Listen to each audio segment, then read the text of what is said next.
اردو ہے جس کا نام ہم ہی جانتے ہیں داغ، سارے جہاں میں دھوم ہماری زباں کی ہے.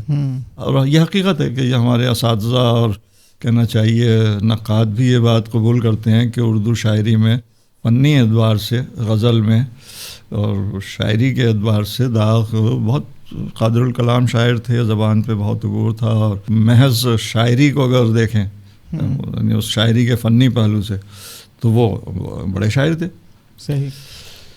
اب اقبال کے جو موضوعات ہیں ظاہر ہے وہ اس زمانے میں ان کے نہیں ہو سکتے تھے، وہ ایک دور تھا، اقبال اس کی ایک ترقی یافتہ شکل ہیں یا اگلے مرحلے کے ہیں. لیکن اقبال نے اپنی یعنی شاعری میں فنی اعتبار سے سیکھنے میں ان سے مدد لی.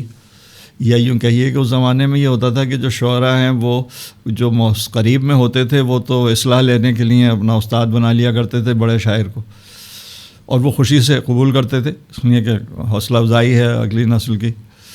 لیکن چونکہ یہ ڈاک کا نظام شروع ہو گیا تھا تو بہت سے لوگ خطوط کے ذریعے سے اپنا کلام بھیجتے تھے انہیں. اچھا.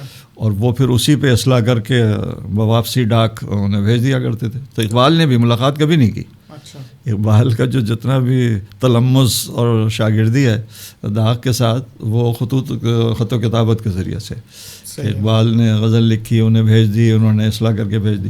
حالانکہ اقبال اتنے باصلاحیت تھے کہ بہت تھوڑے عرصے میں داغ نے انہیں یہ کہہ دیا تھا کہ میاں ماشاء اللہ آپ کے کلام میں زیادہ گنجائش نہیں ہے اصلاح کی، اور اب آپ جاری رکھ سکتے ہیں، اب ماشاء اللہ اس حد سے آگے نکل رہے ہیں جہاں اصلاح کی جائے گی. لیکن بہرحال کچھ عرصہ گزرا جس میں انہوں نے اصلاح کی.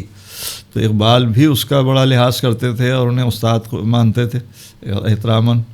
جیسے بھی آپ کہہ رہے تھے کہ وہ اقدار تھیں کہ جس سے معمولی سی بھی مدد حاصل ہوئی ہے اس کو قبول کیا جائے اور اس کو اعزاز دیا جائے.